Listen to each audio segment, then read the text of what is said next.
you've been the target of all kinds of hate on Twitter, and I think wasn't like the first person banned from Twitter someone who was attacking you? Yeah, first person ever permanently banned was banned for raising money to try and get me killed. And then he was given a press pass by Donald Trump. I'm Jon Favreau. Welcome to Offline.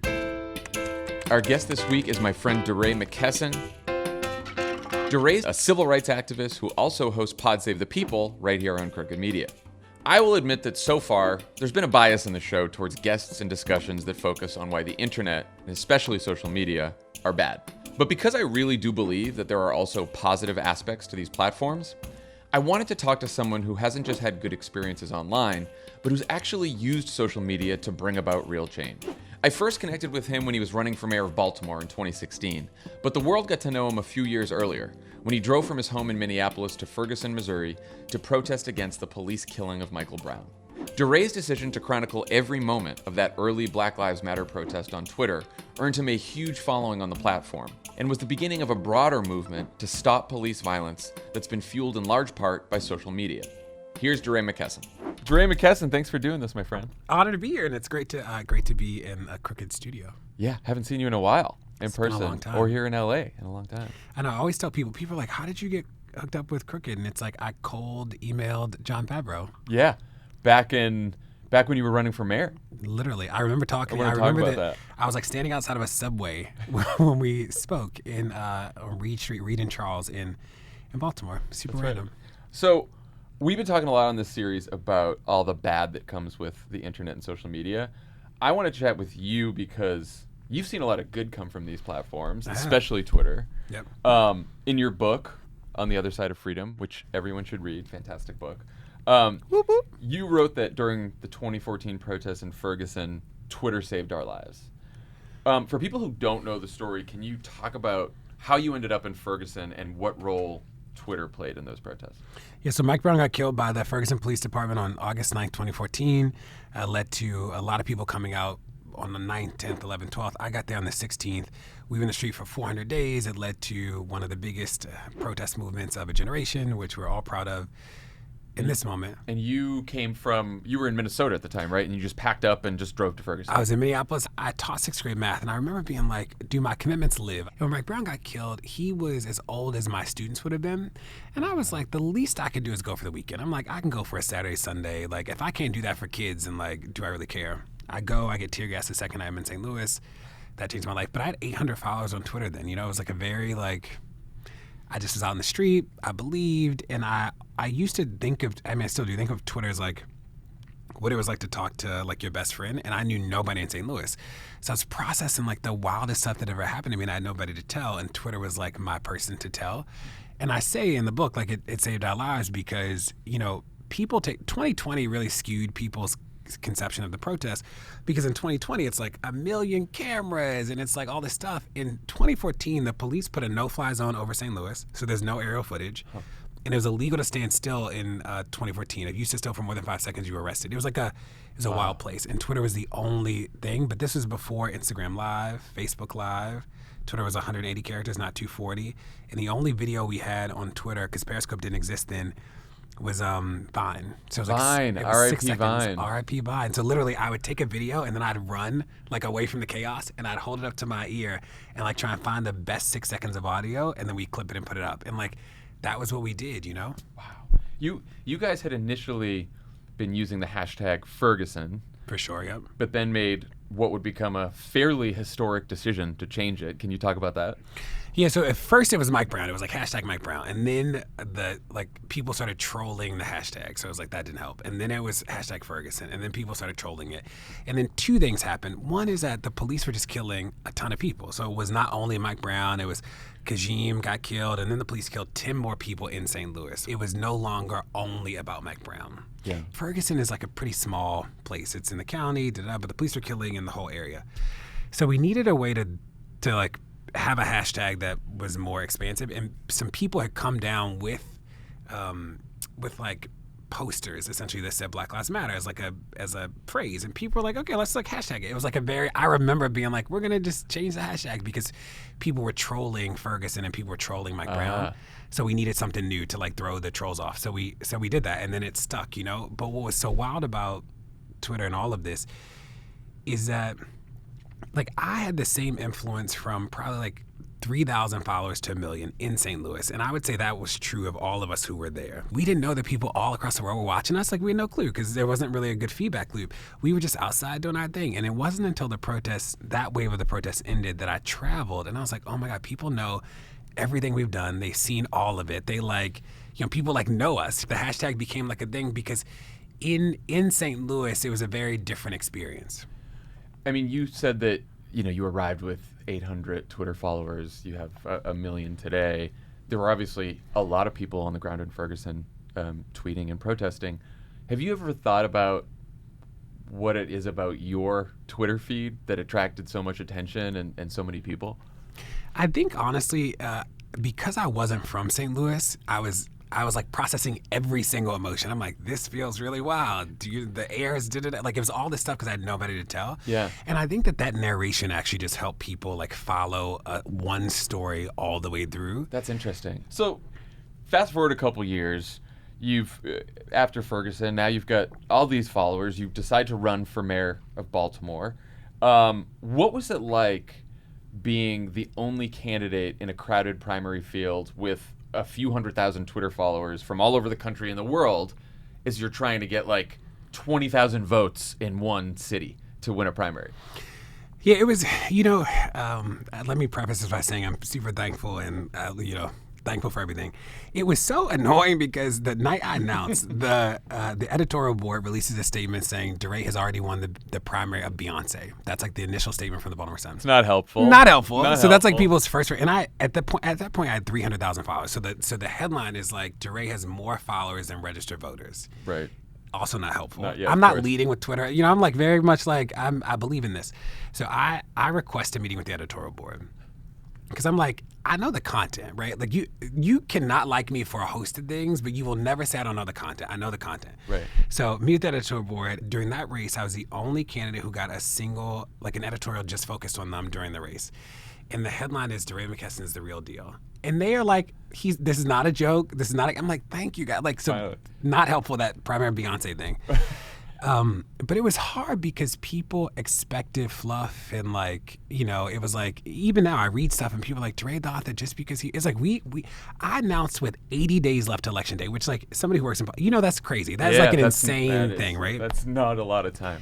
We knocked 30,000 doors. We did like, I don't know, 20 house party events that like people in community organized, like that we didn't organize. Like we did all this stuff, but people were like, well, DeRay just thought he was like on Twitter. You're like, no, if I had gone to another candidate forum, I would have lost my mind. It was like, you've been to those. Well, did you have to change sort of your online habits, like your tweeting habits, because you're thinking, all right, I'm trying to focus on Baltimore, so I've got to tweet about Baltimore, and I'm not going to tweet as much about my national issues or stream of consciousness, what's on my mind today, or were you just still yourself the whole time? I think the single biggest thing is that I no longer fought people on the internet. Well, that's probably a good outcome. I mean, I guess that was good. In hindsight, I have very few regrets about the protests. Mm-hmm. Not fighting people was probably my only regret. People took things to be true that just weren't. But I was like, I'm a candidate, and like nobody wants to see their candidate like fight people all day. Except the people that voted for Trump. I guess they like that. Why did you give me that advice when I called you? Well, I'm an Obama person, so that's not fair. That's not where I come from. But like on election day, the New York Times, at NewYorkTimes.com on election day for me, the marquee article was titled, it's still titled, if you Google it, it's still there, DeRay Mckesson will not be the next mayor of Baltimore, so why is he running? That is on election days. So I'm like knocking doors and they're like, saw the New York Times thing. I'm like, whew, what New York Times? Am I in the New York Times? Like, what do you say? Like, not helpful. And their framing is like, he just did this to get known, and people like, no matter what I said about the content, people wanted it to be like this internet thing. You're like, no, I really do know the content. Yeah, it's hard to avoid the internet thing when you go in with all those followers, which is obviously like not a fault of your own. Right. I mean, one of the reasons that I did this show is because I feel like the platforms, especially Twitter, have gotten worse during the Trump era, angrier, nastier, generally less fun. Have you experienced that at all, or is that just me thinking that? I think in some ways, I would say about race and justice, I remember that in 2014-15, if something happened, it took like people like me, people with like big platforms to be like, I think that was racist. And people were like, you're being dramatic. And we're like, I think that was like an obvious. This wasn't like nuance. It was like, that was just racist. Right. Whereas like I look at 2020 and like I rarely chime in on things, not because I don't care, but because like the group got smarter, right? Yeah, interesting. Like not the like academics, not the hardcore organizers. Like most people are like, yeah, I was racist. You're like, yeah, you know? And like I think that is actually like a really powerful thing. Yeah. But then on the flip side, I mean, like you've been the target of all kinds of hate on Twitter, and I think wasn't like the first person banned from Twitter someone who was attacking you? Yeah, first person ever permanently banned was banned for raising money to try and get me killed. And then he was given a press pass by Donald Trump. I mean, that's wild that you go to Ferguson and it's partly you using Twitter in Ferguson along with everyone else who was there that sort of starts the Black Lives Matter movement in the first place. And then on the flip side, you've also known sort of the hate that you get from Twitter where the first person they actually banned was a person who came after you. Yeah, I've seen all of it. I was going to say, so you've seen the good and the bad on Twitter. You know, you've studied activism and movement building throughout history. You've been part of building a movement yourself.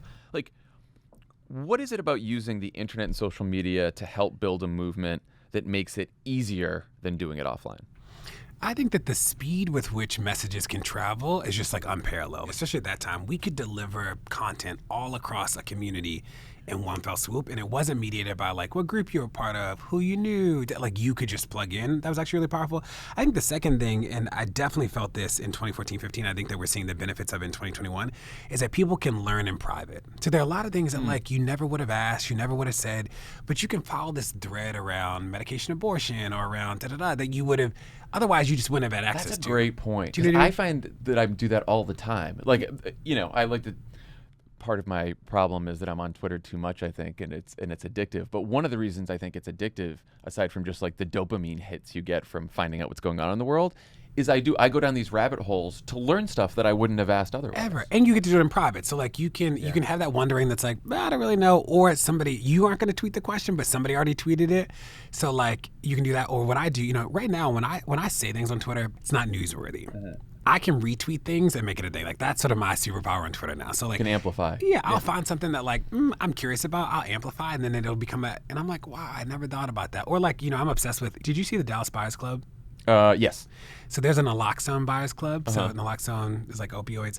Half of the doses of naloxone in the United States are bought by the naloxone buyers club. Oh, wow. Fascinating. Oh, my God. And I tweeted a question about something else. About Michael K. Williams died. I was trying to figure out what we do about fentanyl, Somebody's like, do you know the Buyers Club? No. DM with the Buyers Club people. Now I'm obsessed with them. But like, I would have never known about the naloxone Buyers Club. Right. That's even, a very Twitter thing. You know, we're trying to get death certificates amended to have a checkbox for died in custody. Oh, wow. So I tweet. Does anybody know an expert on death certificates? Yeah. One of the state medical examiners is like, hey, ready to talk. You know, it's like That's cool. Only Twitter allows that to happen. Is there anything about using these platforms that makes movement building more difficult? What can I say in public? Okay, you know, the hard part about movement world, I think, is that some of it is very much high school, right? So it's like I only want to sit with my friends, and the internet becomes that too. So you'll get a good idea that, you know, that is right, but it's not that person's idea. So they're like, you know, tearing them down.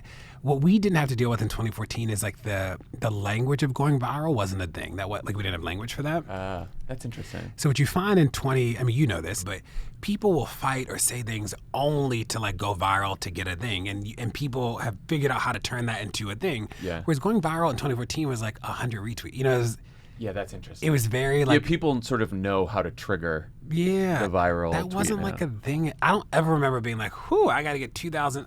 Like the numbers they were just not an indicator. Whereas now it's like people are going for 10,000 retweets or like 20,000 likes. Well, and the algorithms push us there too, right? Correct. Well, I'm curious about one dynamic, which is like, on one hand, using these platforms to help build a movement means fewer gatekeepers, less hierarchy, more voices, right? So that's great.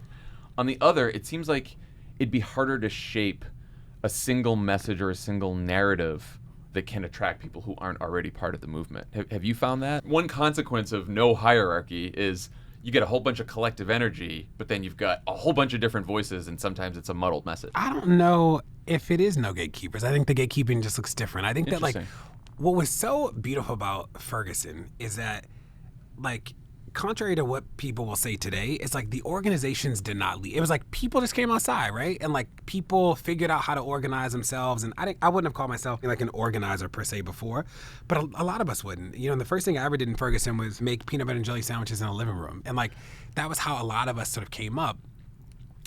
And I think that what happens, you know, once that moment passes is that there's like a class of people who like, this is their quote life's work, right? Mm-hmm. And it does become hierarchical. It does become sort of professionalized, and they become the people that like, and I think people would say that I'm probably one of those people, where like what they say has an outsized influence in the way people think, which is very different than like how this started. It started with like all of us in churches and basements running from the police. Do you know what I mean? So I think the gatekeeping is actually still there. I think that like voices rise and what I want to believe in movement world is that we can figure out how to have all these ideas be in conflict with each other without us being in conflict, right? Yeah, that seems like a real challenge. I don't think that happens. I think that online, it's human nature, right? Right. But I think that online, you know, people will say lip service around like last summer when we did 8 Can't Wait. Mm-hmm. People were pushing a whole lot of things. We did 8 Can't Wait, which is a campaign around use of force, and people like real people, not like random people. People were like, this has already been done. Minneapolis already has all 8. I'm like, we put the policies online with the ratings. Like Minneapolis literally only has 4 out of 8. Like this is why we did it. And people are saying in like the LA Times, New York Magazine, everybody's like, real reporters are publishing stuff that is not true. Like it's, you can not like me, but it's factually wrong. Well, that was such an example of something that, like when it first started churning, I was like, oh, well, this is sort of like an online thing. But then you realize that online things like this quickly become offline things because reporters, as you just mentioned, spend all their time on Twitter. So they see it, and they start reporting it, and then it goes to all the people who aren't on Twitter, but who are seeing those stories, and then it becomes this broader thing, and it becomes like harder to control.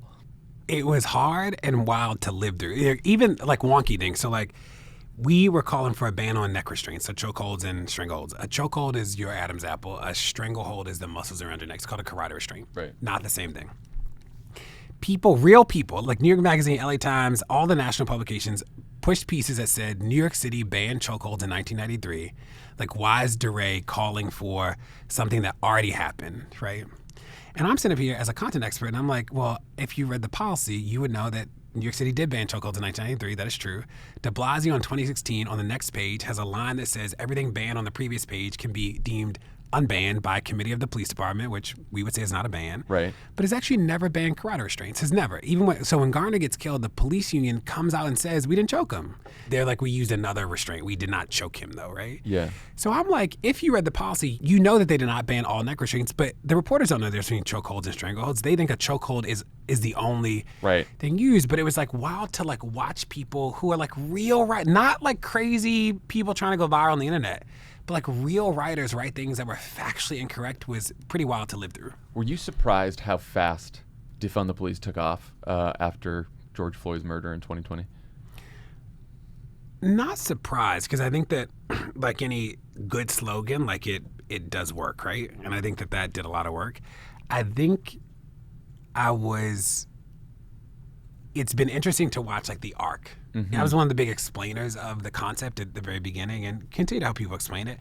It's been interesting to see like the life cycle of what people understand to be the campaign. Well, I was going to say like it seems like a very online related messaging challenge to me, just looking at it from the outside. Like a lot of recent polling has shown that when you ask people if they want to defund the police or abolish the police or even spend less money on policing in their area, it's now very unpopular, and that's true across all races. But if you phrase the question in a way that talks about reallocating funding to non-police first responder programs or community policing or mental health services or social services, it becomes very popular. And same when you ask about banning chokeholds or no-knock warrants or stop and frisk or a host of other reforms that would specifically hold police accountable. So it seems like there's all this support for a lot of really significant police reforms that are basically on the same path as defunding, and yet what is in people's mind is defund the police because that was out there. Like, how do you handle that challenge? Let me just preface and say, like, that was not a strategy that I led. But that's part we're talking about with the online thing, right? It's suddenly after 2020, it's not like a movement that starts and grows online can really control a slogan like that, right? I think we can do a lot of things. So what I always remind myself and other people is that I'm never going down over a slogan. I don't care, right? I will fight tooth and nail over an idea. That makes sense. But I'm not fighting you over a slogan. The idea is that we should not have people with guns respond to everything, and that we should invest in the non-people with guns respond to things. Easy idea. I think that's actually also very popular. You phrase it like that. Yeah, very popular. I'm like, do you need a person with a gun to respond to a missing taillight? No, like people, and that's the idea. I'm ready to fight you all day about the idea. The phrase, and I say that because I think that part of our work as organizers is to create entrances and on-ramps for other people, and not to be so arrogant to believe that the only way to enter is the way I enter. I can enter from defund, get rid of everybody. Like, I can enter that way. My aunt can't. And my aunt doesn't care any less about black people because that's not the way she entered. That's not the way she, right? So part of my work is to figure out, like, what gets her in the room, because she can't do any good work with us if she's not in the room, right? That's like the first thing. The second thing is, I think that what really skewed people last summer is that people thought that people did not like the police. People like the police. People still like the police. People liked them then, people like them now. Right. What is different today is that people like us more than they've ever liked us. So when you look at some of the polling, it's like people like the protesters and the police the same, which made people think that people like the police. People like us all, right? Which is like a very different thing. Yeah. But when we poll people in any change, right? We're like chokeholds, move the money, fire them, police you. People are with us. Like even in the conservative places, people are actually with us, right? Yeah. So I think you're right around the messaging. Some of it is like, how do we tell this story about public safety that makes it black and white in a way that like my aunt and uncle and my father are like, absolutely, you know? Right. Well, that's part of the challenge, I think, with Twitter, too, is, and all these social media platforms, everything you say goes to everyone at once. Yeah. And in politics and organizing, you have some messages that are for your own supporters. You have some messages that are for people who are trying to join the movement, who you're trying to persuade to join the movement. Yeah. And you have some messages that are just for your own organizers, that are private, that you don't. But I feel like on social media, you kind of have to say something that is going to be acceptable to everyone. And I don't know that that's possible, and to still build a movement. Yes, and I don't think that we have modeled what it means to say, like, I believe that and I believe this too, you know?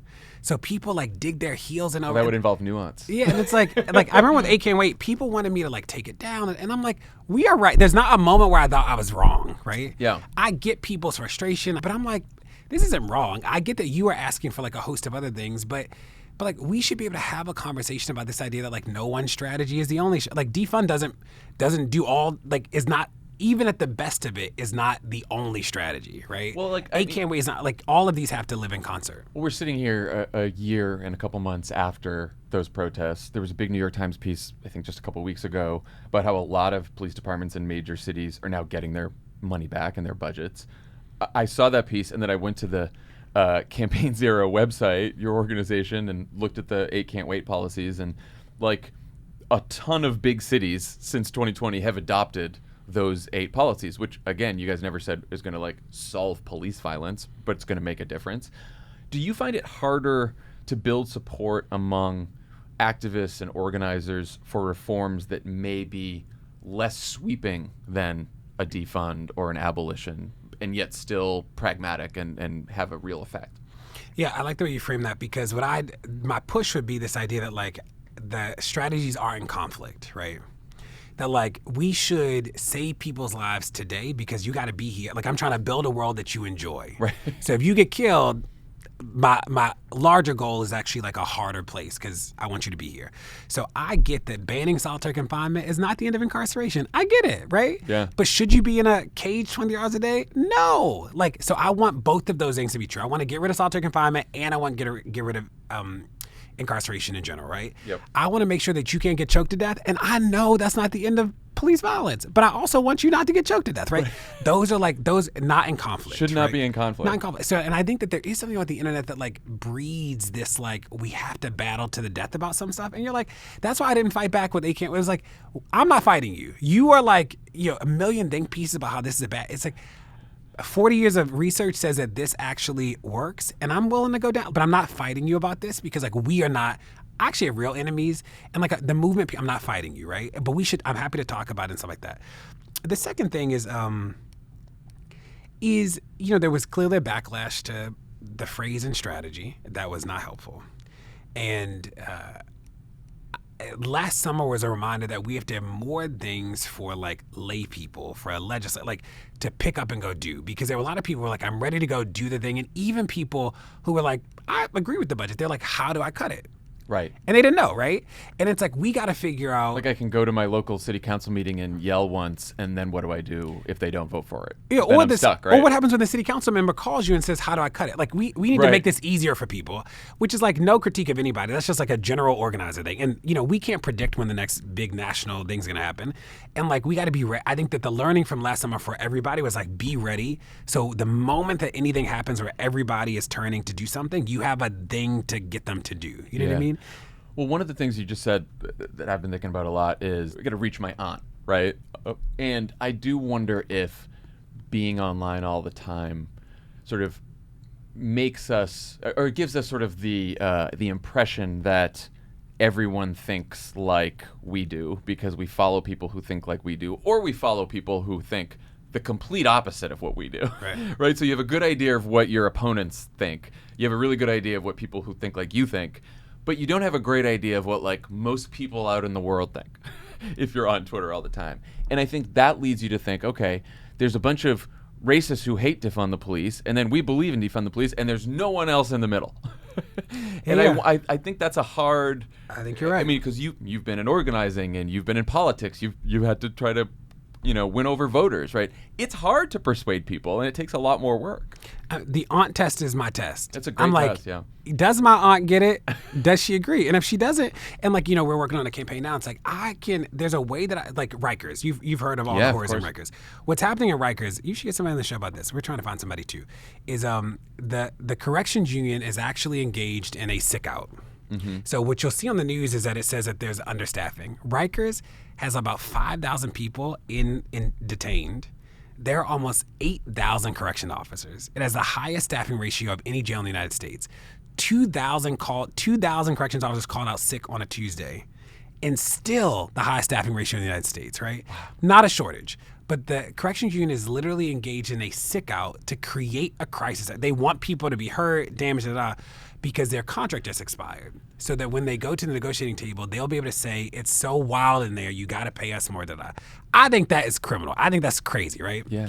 I know that if I call my aunt and say, do you know that they are letting people die so that they can bargain better? That's it. That's the whole. She don't need a picture. She don't need That's the story. Easy to understand. Easy, right? Yeah. She don't need a PowerPoint. She don't need the study. That's the message. Right. And it's like, how do we figure out, how do I get my aunt? When I called my aunt originally about not funding the police department in Baltimore, she's like, you're great. She's like, no, right? Yeah. But I'm like, Mom, I think we wasted money. And she's like, where we wasted? Yeah, once you go down the path, you could probably have a pretty persuasive conversation. But I got to meet my aunt. And I think that so much of Twitter sometimes is very did you read the theoretical essay about the da-da-da? Or is it like a snappy thing that is not what people sometimes who, have to deal with the repercussions of all this theory are actually engaged in?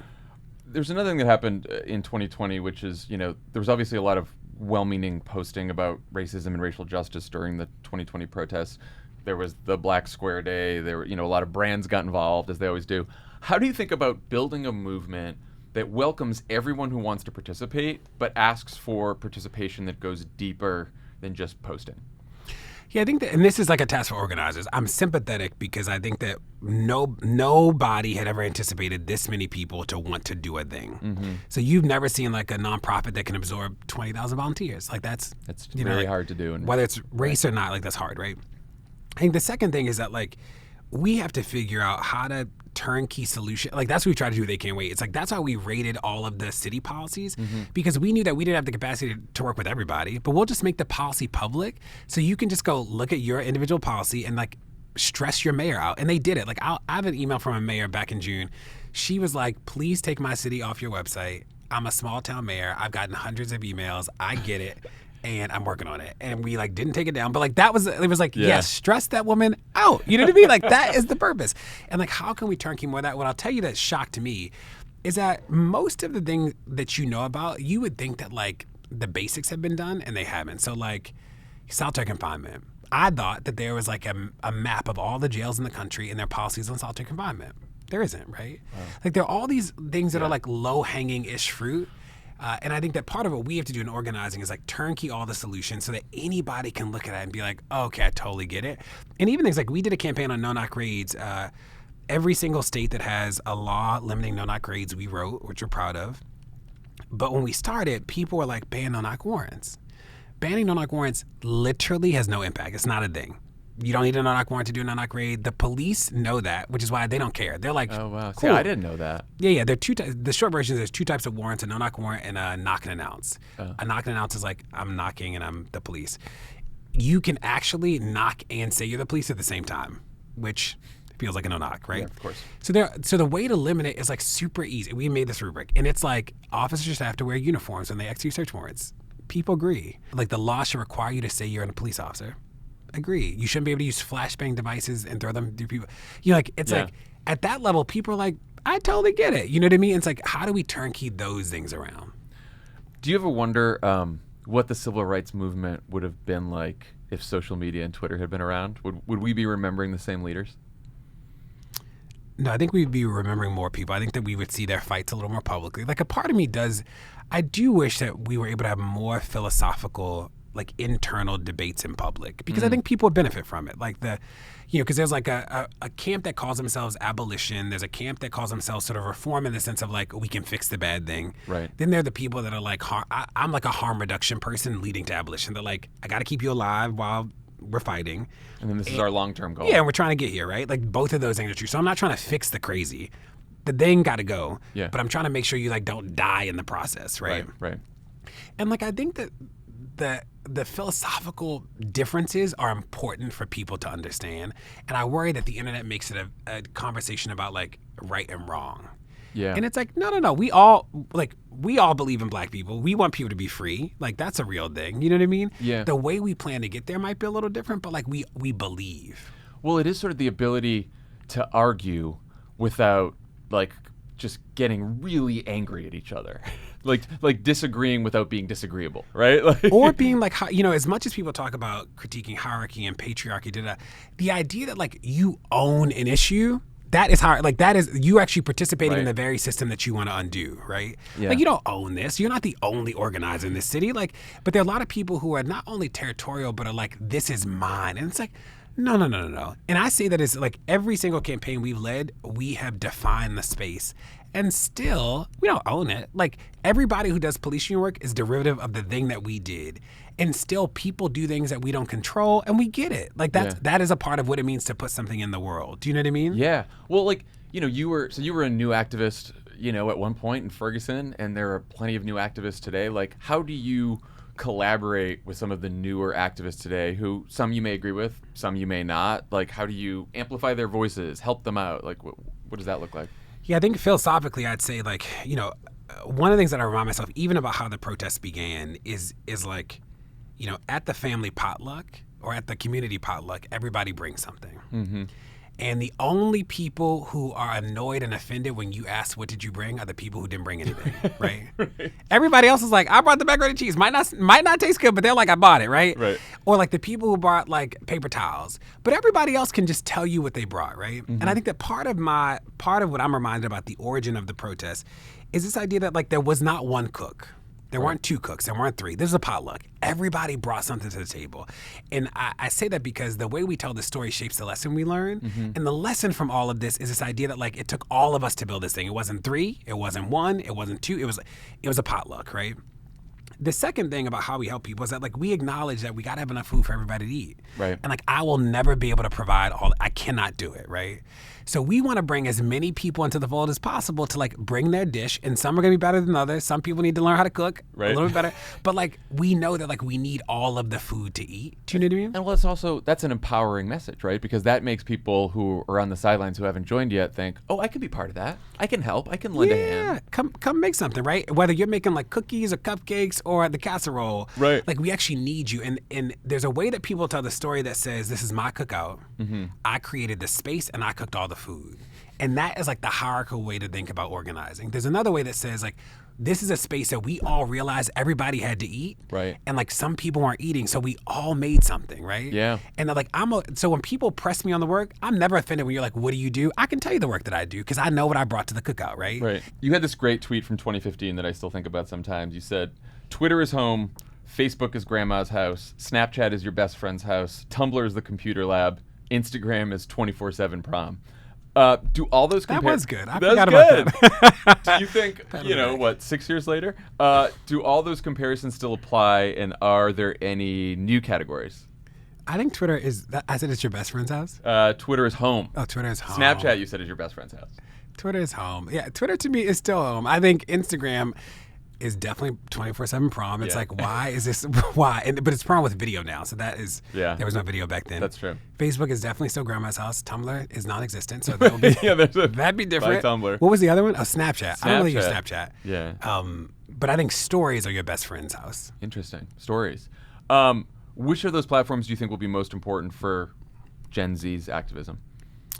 I think that there's not a platform where content can travel as quick as Twitter. Yeah. I think that's still the way to build. Yeah, I think that's where the ideas will begin. I think that Instagram has become a place where ideas can crystallize. The problem with Instagram is that you get no feedback. So like bad travels really far on Instagram, right, with almost no feedback. Oh, that's interesting. Whereas Twitter, like you'll get ratioed, or like there's a way for the feedback. Like I'll see something, I'm like, oh, that was great, and then I'll read the replies, and 100 are like, that was a stupid, and you're like, okay, I didn't do it. Whereas Instagram, it's like you delete you'll delete the comments, or you turn out like, so the not good message actually can just fester in a way that like Twitter doesn't allow, which I actually think is like the beauty of a Twitter, that the community self-corrects for things that are harmful sometimes in a way that is important. One thing I worry that probably happens to a lot of young people today who spend a lot of time on Twitter or even on social media in general is you're taking in like a daily fire hose of bad, often traumatic news about all the problems in the world.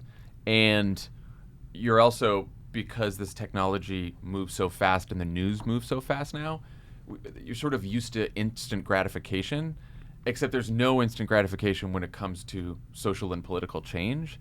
And so there's this gap between sort of the bad news that you're experiencing every day because you're on Twitter all over the world, and what you can do to change it. Or you get really frustrated that you can't change it. What do you say to young people who are just really frustrated with the world right now?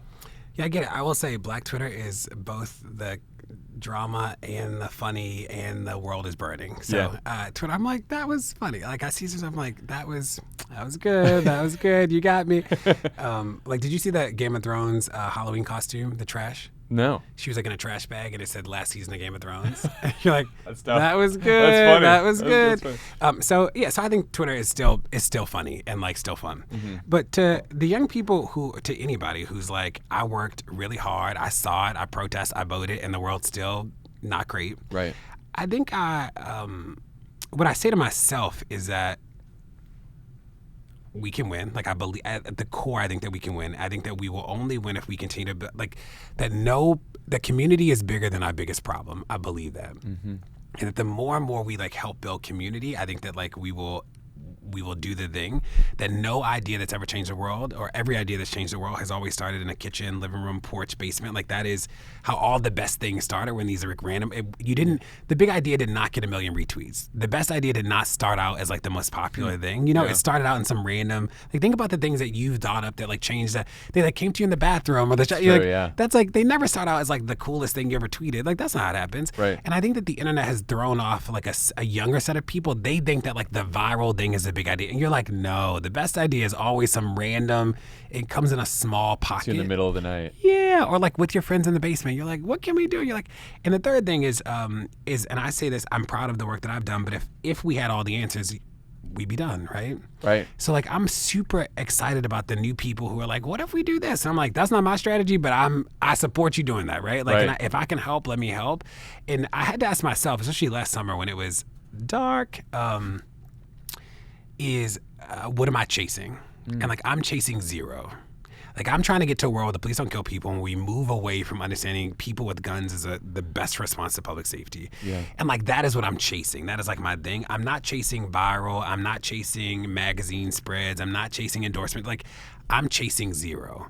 And every day when I'm trying to think about like how do I spend my time, it's like, does it get me closer to zero? And that's like that. That's good. So keeping like a North Star. Yeah, because like you are tempted to like go all over the place, right? And I'm like, okay, this gets me somewhere. It does not get me to zero. Do you know what I mean? That's good. And that's like discipline. It's like and just like why did I do this work? Like, what did it mean? You know, people, I get a lot of critiques and people are like, DeRay, but when I ran for mayor, I was probably literally the poorest I've ever been. And I remember my cell phone got cut off. I was a candidate. And I realized I can't pay the phone bill. So I text my dad and I'm like, hey, my father raised us. My mother left when I was 3. My father raised us. So I'm like, Daddy, do you have any money? And he's like, yeah, I got you. He's like, meet me at the train station. Super random. So I meet him at the train station. He gives me cash. Also not helpful to pay my cell phone bill, but thank you, Daddy. and I'll never forget, like, 2 years later, I don't know why it came up. I think I was like, I got money and I like paid him back the $200. And he was like, I didn't want to tell you this, but I actually didn't have $200 that day. He's like, I borrowed $200 from my friend to give you $200 because I know you needed it. And it's like, there's a part of the internet that people think that like 1 million followers means you're like, I am living in a basement. Do you know what I mean? And like, it's a good basement and I like the basement. And like, it's another set of people who helped raise me in Baltimore. But like the internet like throws people off in terms of like what they think is real and not real. Yeah, because you're not, a lot of times when you're interacting with people on the internet, you're not seeing a face, you're not meeting the person, you know, one-on-one. You don't know their life story. All you know is their tweets and their posts and whatever's in the bio. Yeah, or if I post something that's not like rosy day, people are like, but you have 1 million followers, you should be happy. You're like, yeah, these are like random people on the internet. Do you know what I mean? Like, this is not like I'm not measuring my worth with my follower count. And I don't get paid to tweet, you know? So like, I'll never, this one tweet I still get grief for is like, during Pride, like Doritos had like rainbow Doritos. And I literally post the news article. Like, I don't interpret it, but the news article, something like, rainbow Doritos are amazing. And people are like, you shill for Doritos? And I'm like, this is the article. Just sharing something funny. Everyone stand down. I'm like, leave me alone. Leave me alone. That's a light joke. Where it's like, yeah. How have your online habits changed since you showed up in Ferguson in 2014, or have they?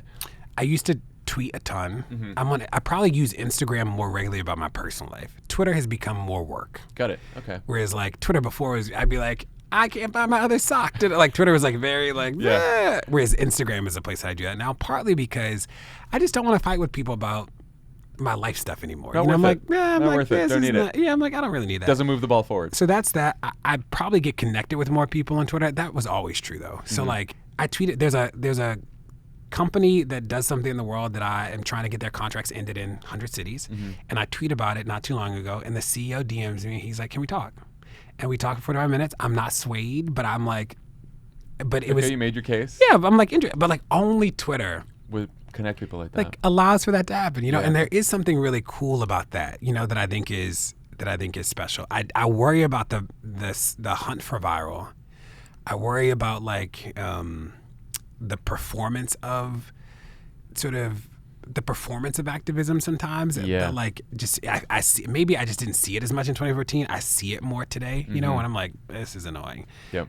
But I do think the space is smarter. I look at some of the things that like 16-year-olds are tweeting. I'm like, that was the perfect, or like TikTok. I look at TikTok and I'm like, your analysis of this thing, brilliant. I'm nailed it. Like, did it quicker, faster, tighter than most people could do, you know, which is actually like that was not 2014. 2014 was like 10 people being like, this was racist or sexist. That's good. That's progress. Yeah.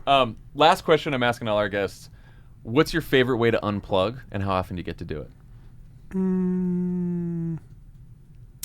Probably, you know, Ted Lasso is a great way to unplug. Okay. A big Ted Lasso fan. And are you watching TV with your phone down, or are you still phone and TV? I'm phone. I'm phone. I knew that. I knew the answer to that. When do I put the phone? Yeah, when do you put the phone down? I feel like you're probably with my friends. I used to be. I'm so much better now. I used to like always.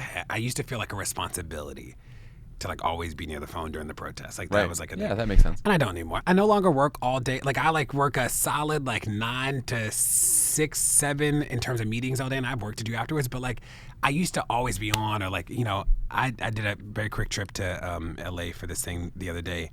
And I remember there was a Thanksgiving where the police killed somebody like on Thanksgiving. I literally walk up from the basement to have breakfast. I get the text being like they just killed somebody, and I go downstairs, get changed, and just go to the airport. Like like that was my life. And like I no longer feel the need to like go and move. Like people get it now in a way that in 2014 we were like convincing the world. You know what I mean? It took a lot of work. Yeah, that was like a wild that was a wild time. But I've never believed more that we can win. I think there are two parts of the work, right? It's like how do you take down all the bad? How do you build the good? I don't think that like I won't not be here, but like the build the good, I don't know if that's my work.